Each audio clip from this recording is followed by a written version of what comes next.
In 1914, millions of young men marched off to war expecting heroic adventure that would be over by Christmas. And instead, they walked into the industrial slaughterhouse that we call World War I. And by 1916, into the Battle of the Somme, which famously led to over 1 million casualties. In his book Dominion, which I quote rather often, historian Tom Holland opens one of his chapters at this battle, telling the stories of two soon-to-be famous artists who each fought there. One for the British, J.R.R. Tolkien, and one for the Germans, the painter Otto Dix. Now, of Otto's experience at the Somme, Holland writes, by night, as Dix huddled beside a carbide lamp with his oils or his pens, flares over no man's land would light up corpses grotesquely twisted on barbed wire. Then every morning, dawn would illumine a cratered landscape of death. New ways of killing were forever being developed. And yet, amidst that carnage, there were hints of a kind of beauty. Behind the British lines, there was a basilica with a golden statue of Mary holding the baby Jesus. And a shell had knocked her precariously hanging off the edge, but she hung on. And both sides began to believe that whoever knocked her off was destined to lose the war. But more than winning and losing, a lot of soldiers were just comforted that she was there. One British soldier wrote that she was bowed as by the last extremity of grief. Mary had known, after all, what it was to mourn a son. It was scenes of a kind of beauty amidst darkness, like this, that J.R.R. Tolkien, a young soldier on the British side, would depict when he wrote Lord of the Rings. Despite losing close friends at the Somme and enduring the horrors of trench warfare, Tolkien would become famous for creating a world that was enchanted, where good conquers evil and where light endures in the darkness. And he credited this to his Christian faith. The Lord of the Rings is, of course, a fundamentally religious and Catholic work. Unconsciously so at first, but consciously in the revision. That is why I have not put in practically all references to anything like religion, for the religious element is absorbed into the story and the symbolism. But Tolkien's relationship to his experiences at the front proved very different from those of Otto Dix. You can see here some of Otto's works that he painted after the war. And you can notice that what he created did not fixate on beauty, but a grotesque, realistic depiction of war. Holland writes, Otto Dix in his dugout had Christ's sufferings much on his mind. Raised a Lutheran, he had brought a Bible with him to France. And in the course of his service at the front, he had seen enough artillery attacks to recognize in their aftermath a kind of Golgotha. But Otto Dix refused to see Christ's suffering as serving any purpose. Because alongside his Bible, he had another book. And so stirred was he by its philosophy that he had made a life-size plaster bust of its author, Friedrich Nietzsche. Do we not hear the noise of the gravediggers who are burying God? God is dead. God remains dead. And we have killed him. To read these words beside the Somme amid a landscape turned to mud and ash and littered with mangled bodies of men was to shiver before the possibility that there might not be, after all, any redemption or meaning or beauty in sacrifice. Even though Nietzsche was dead by the time World War I broke out, he'd become an infamous philosopher in Europe. In his work, The Antichrist, he wrote that Christianity is the one great curse, the one great intrinsic depravity, the one immortal blemish of mankind, because it poisoned the strong into being ashamed of their strength. Nietzsche also believed that Christianity taught people to trade the reality, the life in front of them, for religious fictions. He says this, it is absolutely unworthy of a philosopher to say that the good and the beautiful are the same thing. If that philosopher should add, and also the true, he deserves to be thrashed. Truth is ugly. Art is only with us in order that we may not perish through truth. So if Tolkien saw glimmers of beauty, even in the darkest of worlds, and hope that pointed to Christian truth, Nietzsche and Otto Dix after him saw a much grimmer reality to be reckoned with. So before we dive into Lord of the Rings, I want to actually pause and I want us to actually ask, was Tolkien wrong? Was Nietzsche right? Is Tolkien's Christianity, is our Christianity in some way a beautiful failure to engage reality? Plenty of critics said so when Lord of the Rings came out. They called it childish escapism. But at 150 million copies sold, Lord of the Rings stands as the fourth highest selling book of all time, and possibly higher based on how you work those out. So clearly, Lord of the Rings resonated with many. But Nietzsche could just as easily point out, do those sales just reveal a public deluded by escapism? For his part, Tolkien disagreed vehemently with Nietzsche's argument. For him, beauty is not a lovely lie laid over an ugly truth. Beauty is truth itself. And if you understand Lord of the Rings or Tolkien or C.S. Lewis or any of that world of Christianity, this is fundamental. Beauty is truth. In his essay on fairy stories, Tolkien writes this: I have claimed that escape is one of the main functions of fairy stories, fairy tales. And since that term is used in a bad sense by critics, it's necessary to consider it. Why should a man be scorned if, finding himself in prison, he tries to get out and go home, or muses on things outside the prison walls? The world outside hasn't become less real just because the prisoner can't see it. In other words, and this is important, for Tolkien, he goes on in that quote to distinguish between two things. There is escape from evil, and there is the deserter fleeing reality.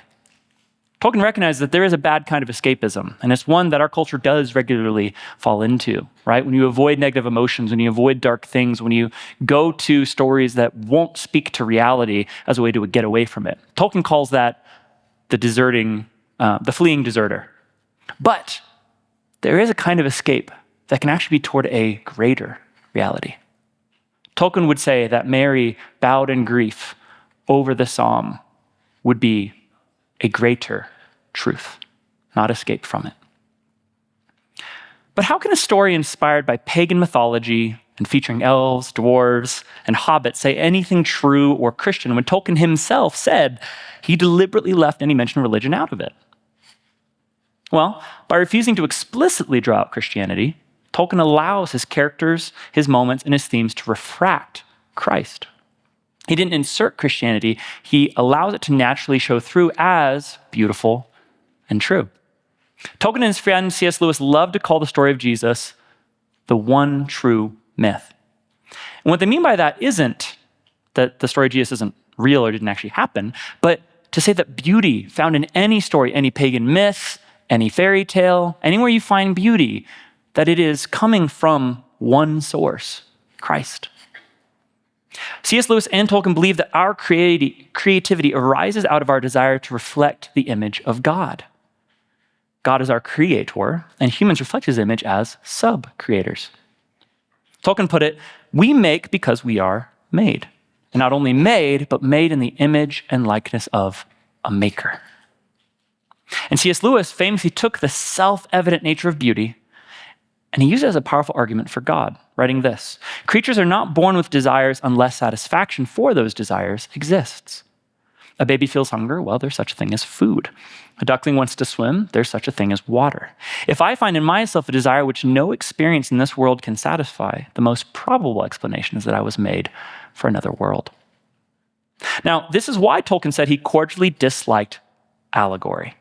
And I want to highlight that because the way most people try to see Jesus in Lord of the Rings is exactly what Tolkien said he dislikes. Saying, oh, Gandalf died and he came back to the dead. Gandalf represents Jesus. Or Aragorn's a king who comes from a humble line. He must be Jesus. Tolkien viewed allegory as the author forcing a very specific frame onto the reader and actually snuffing the beauty. And so this was a bit of a tussle between him and C.S. Lewis because C.S. Lewis famously chose to represent Christ as Aslan. That's totally valid, but for Lord of the Rings, there is no one character who represents Jesus. Rather, the one true myth is refracted into a ton of characters and moments who each will reflect Jesus and then also won't. And that's important to recognize. If you look for Jesus in any one character, you won't quite find him. But if you let the whole shape of the story speak, you will find Jesus on every page. So let's dive into Lord of the Rings together. To begin with, we have to start with the Ring of Power, which you can see I have mine right here. This is the one thing that decidedly does not represent Christ, okay? It is the embodiment of domination and exerting one's will on a chaotic world. In Tolkien's mythology, and this is something I actually wish the movies would have explained a little bit more, but what the ring does is really only two things. It stretches you out, makes you invisible, slowly becoming wraith-like, insubstantial and less real, is what's happening there. And then the only other thing it does is, if it's worn by someone other than Sauron, is it just lies to you. And it promises power that you don't actually have because you're not Sauron. I want to say that again. It stretches you out into non-existence, and it lies to you, promising power. This is why the race of men and anyone in Lord of the Rings who desires power, who believes that if their will was carried out, the world would genuinely be a better place, these are the people who are most tempted by the ring. This is also why hobbits, small ordinary folk who aren't interested in power, they just want second breakfast, they prove remarkably resilient to the ring, right? But the temptation of the ring mirrors exactly what Nietzsche believed to be the highest calling in life. He said this: what is good? All that heightens the feeling of power, the will to power, power itself in man. What is bad? All that proceeds from weakness. And what is happiness? The feeling that power increases, that resistance is overcome, not contentment, but more power. Now, I don't want to misrepresent Nietzsche here. For Nietzsche, power is not necessarily dominating others, although it can be. For Nietzsche, power is the seizing life by the reins, right? The creative passion, the stepping into and above your fellow man and becoming what he called the Übermensch, right? The person who is not pulled down by all the difficulties of life, but raises above them. And so in many ways, for Nietzsche, power is dominating oneself. But necessarily, it also is dominating the world you're in a little bit. And Nietzsche also really looked up to Napoleon Bonaparte and Julius Caesar, as well as famous artists and painters and athletes. Anyone who conquered was, for Nietzsche, the embodiment of what we ought to be chasing after. Now, I want you to think about Adam and Eve in the garden.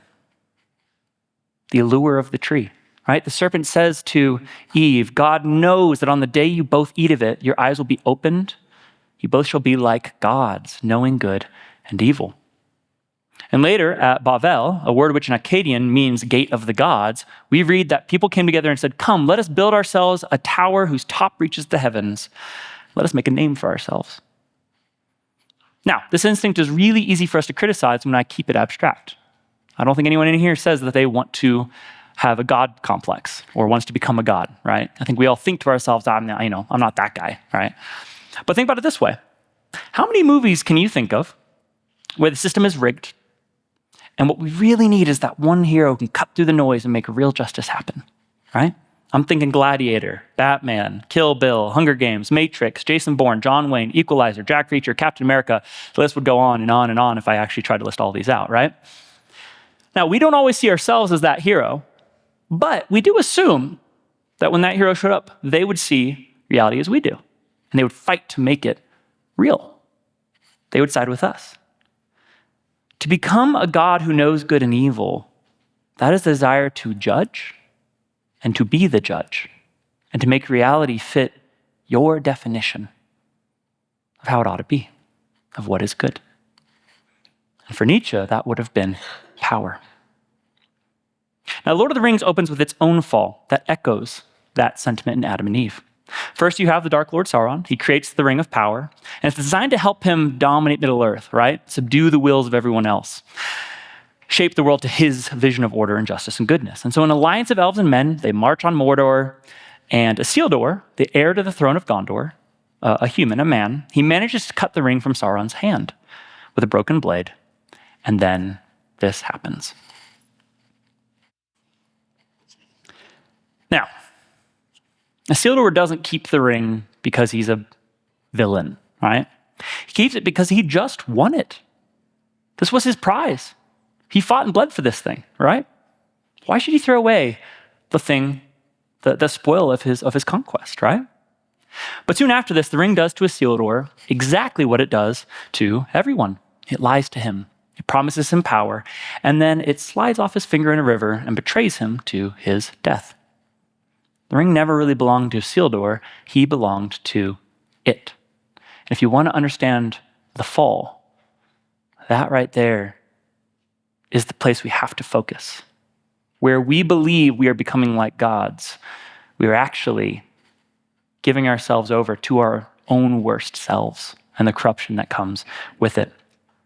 As the 4th century Persian Christian Afrahat fitly wrote, Adam exalted himself and was humbled and returned to dust. In Romans 5:12, Paul sees in Adam a source, a pattern of the grasping for power we each fall into. Paul says, just as sin entered into the world through one man, and death through sin, so also death spread to all people because all sinned.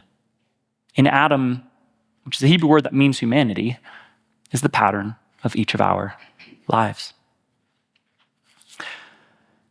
So, how does the ring get to Frodo? Well, the ring sits at the bottom of that river for 3,000 years until it's found by a creature named Gollum, who murders his own friend to have it. Cain and Abel, anyone? The ring consumes Gollum. Remember how it said it stretches you, right? It stretches his life out in a way that's unnaturally long, but he becomes something less than human, right? It's stretching him into something wraith-like and not quite real. Then one day, a hobbit named Bilbo stumbles into Gollum's cave, snags the ring, and takes it with him. But as he escapes, he has this one opportunity to kill Gollum. But, and remember this for later, out of pity for the creature, Bilbo lets him live. Eventually, Bilbo takes the ring home to the Shire, passes it to his nephew Frodo, and the quest can begin.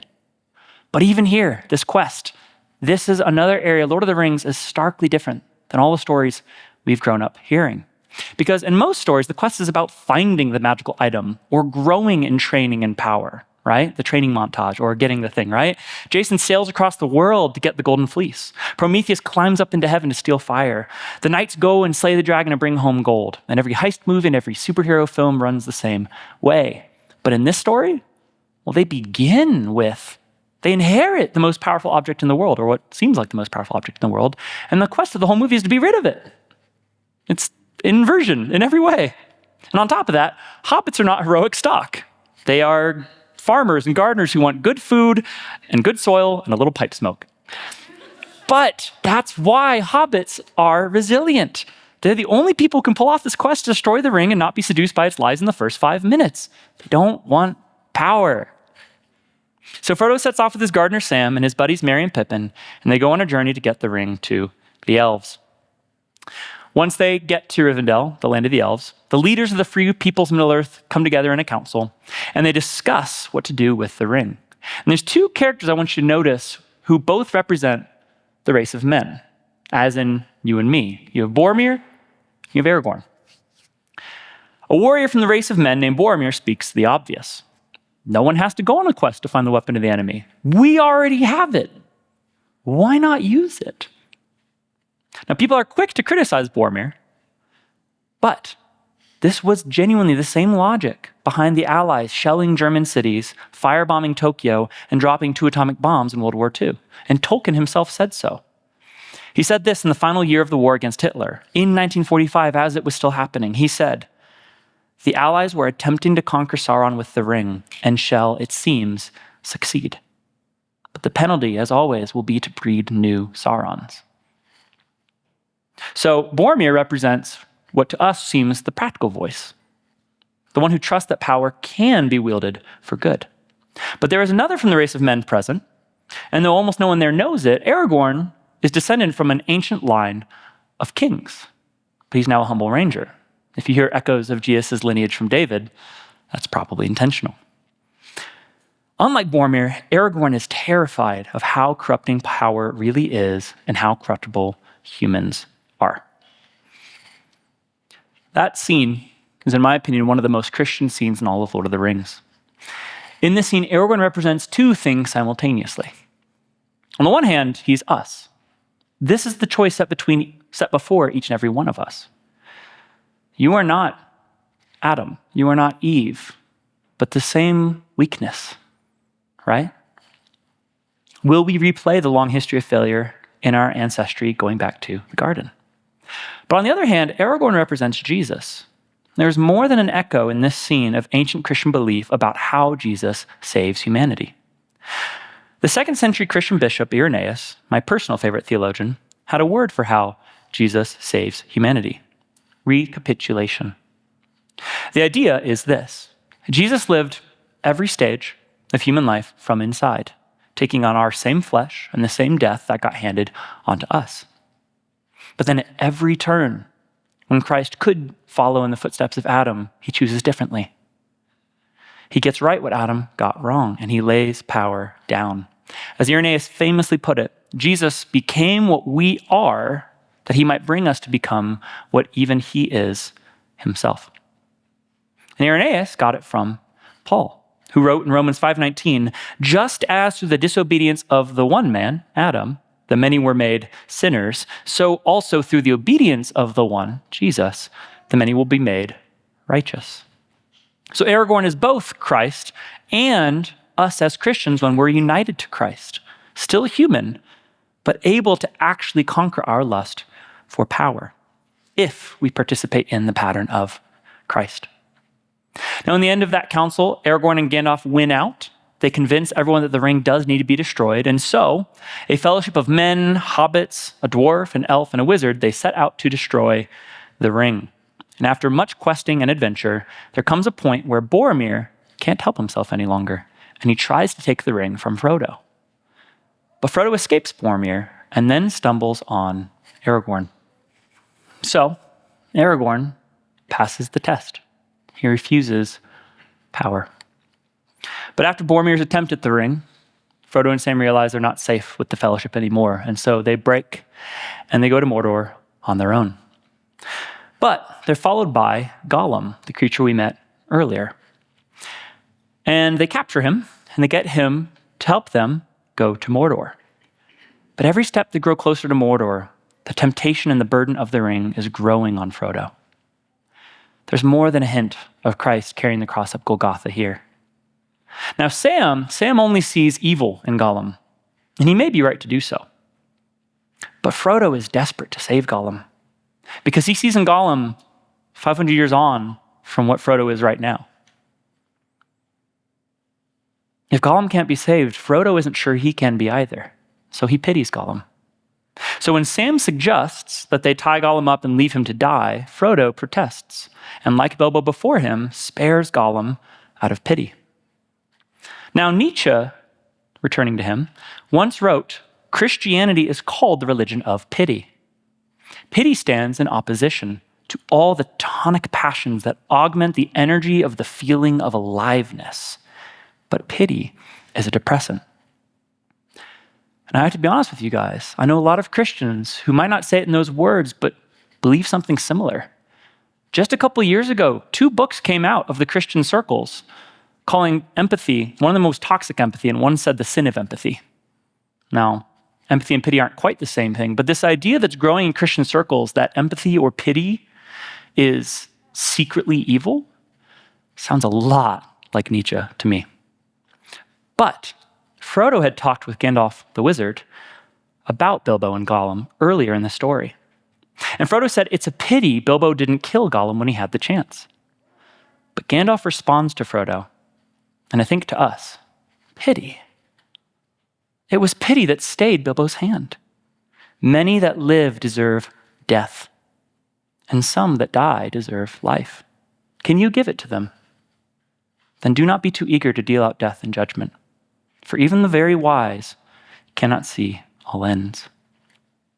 Eventually, Frodo and Sam make it into Mordor. They begin trudging toward the volcano, the one place where the ring can be destroyed. Now, Mordor is a place where it is always dark. It is cloudy. It is smoky. It is teeming with orcs that destroy nature and build industrial war machines and craters, not unlike the trenches of the Somme. This is the depth of brokenness and evil and depravity. And for Frodo, the ring is growing heavier and heavier, even physically cutting into his neck, as you can see in the picture there. So in that place of utter darkness, Frodo begins to lose complete sight of anything good or beautiful. He's like Otto Dix at the Somme. But Sam clings desperately on to beauty and hope. In the following two clips, I want you to notice the way Sam is looking for beauty and recalling beauty. And then notice how Frodo, at this point, can't remember beauty at all. One of them is the prisoner looking outside the prison. The other one is trapped. In my mind, those scenes illustrate Tolkien's ethos around beauty profoundly. It's because Sam remembers and clings and looks for beauty that he's able to press on, even amidst utter darkness. Because remember, even though the darkness is all-encompassing, it is not reality. The star outside of the grasp of darkness's clutches is truer and realer than Mordor. But you can also sense how tired Frodo is getting in these scenes. They're very close to the place where Isildur had been given the chance to destroy evil and instead chose power. And if you want to know what happens, you'll have to watch the movies. But so finally, just as Isildur had failed to destroy the ring, Frodo also fails. In this regard, Frodo is decidedly not an echo of Jesus. But something else about this scene is, J.R.R. Tolkien explained it this way. He said at the last moment, the pressure of the ring would reach its maximum.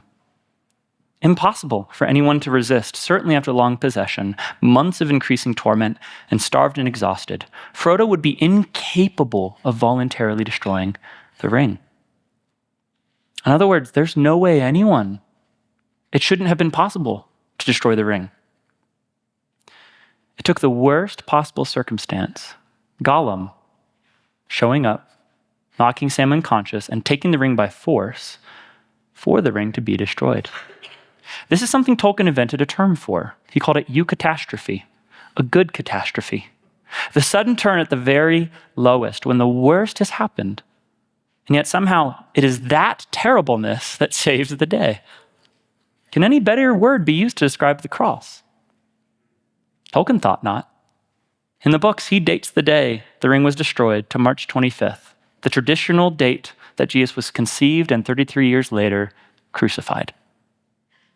And in the end, the creature who followed Nietzsche, chased after power, he destroyed himself, as evil does.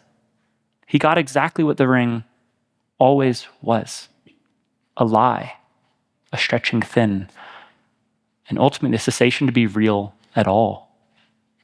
If Nietzsche and Otto Dix and so many others see the grimness, the trenches as reality, Tolkien says that's a reality that's passing away. What's real is the beautiful. And notice, this only happened because of pity. Only mercy, only pity, laying down the right to judge between good and evil when the power lies in front of you. Only mercy allows evil to implode on itself without creating new Saurons. If we play judge, jury, executioner, and we try to enact our will, we try to use power, we try to use the ring as if we can use it for good ends, it will always be imperfect. It will always lead to new Saurons. But mercy, forgiveness, the opportunity to allow evil to do what it will always do and destroy its own self, that is the ethic, at least of Tolkien, and I would argue, of Jesus. So when all's said and done, the true myth of Jesus shines out like a star amidst dark clouds. Jesus was a humble nobody from an ancient line of kings. He was born a son of Adam, sharing our flesh and our weakness. The devil took him into the wilderness and offered him every ring of power there is, and Jesus refused each and every one of them. And notice, Jesus started God. He already started out powerful. And yet, the entire story of the Gospels is him moving towards the lowest point. When Peter reached for the sword to defend Jesus, he told him to put it away. It was precisely by going down, laying down power, and knowing the true goodness that lies outside of our short-sighted expectations of what Messiah should be that Jesus brought about the great eucatastrophe.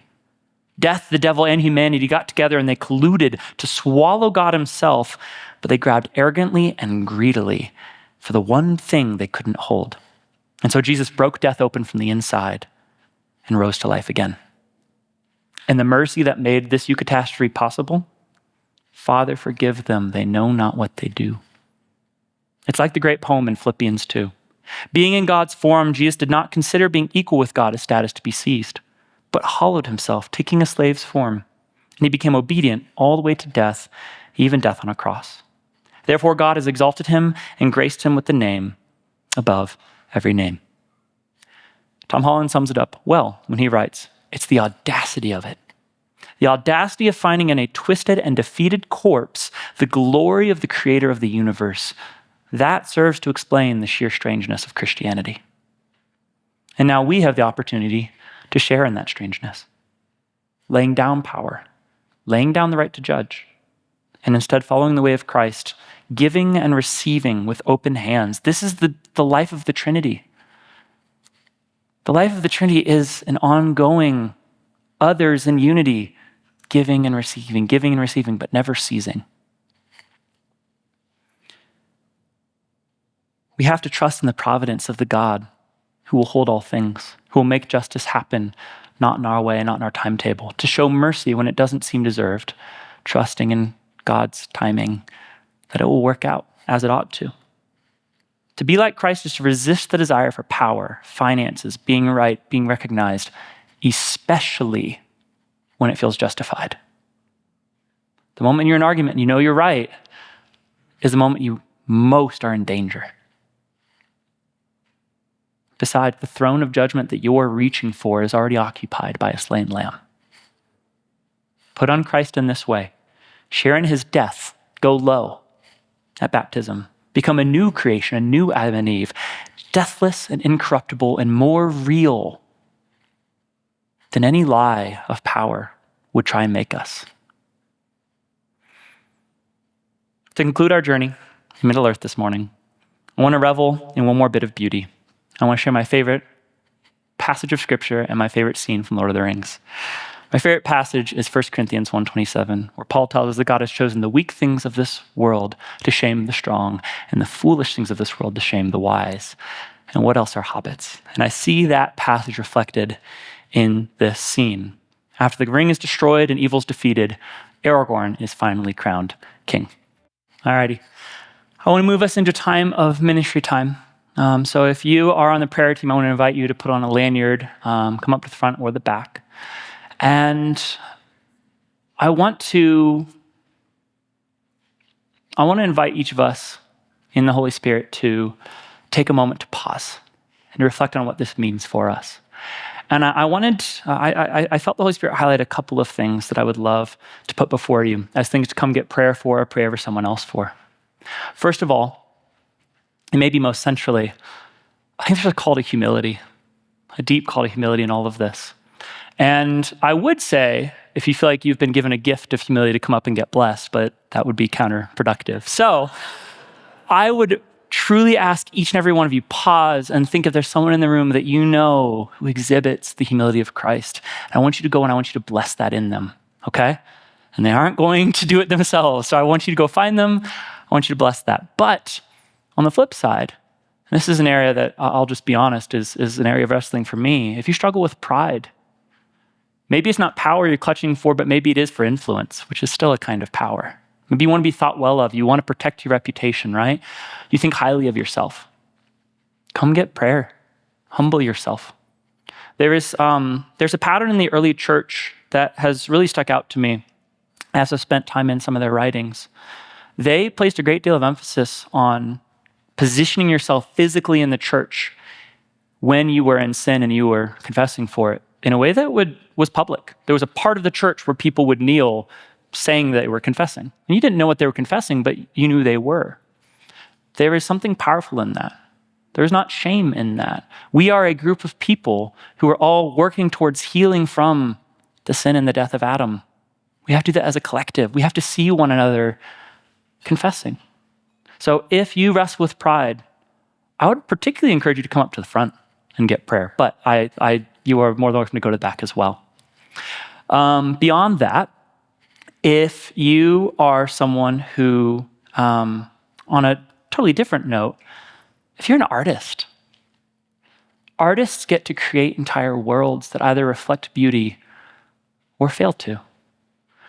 And I want to encourage you, if you're an author, an artist, anything of that nature, you want to create, I want you to come up and get blessed in that desire to create and to share beauty with others. And maybe on the flip side, maybe you're someone who doesn't appreciate art at all. You don't stop, you don't think, you don't contemplate. Everything for you has to have a purpose. Even coming to church, if I didn't give you an application point at the end of the sermon, you would think the sermon was a waste of time. If that's you, come and ask God what it means to pause and reflect on the true, the good, and the beautiful, sometimes for no reason other than the true, the good, and the beautiful. The sunset being enjoyed because it's a sunset. The Sabbath being enjoyed because that's what we were made for, okay? So I'm gonna invite you guys to begin to move, okay? Everyone please stand.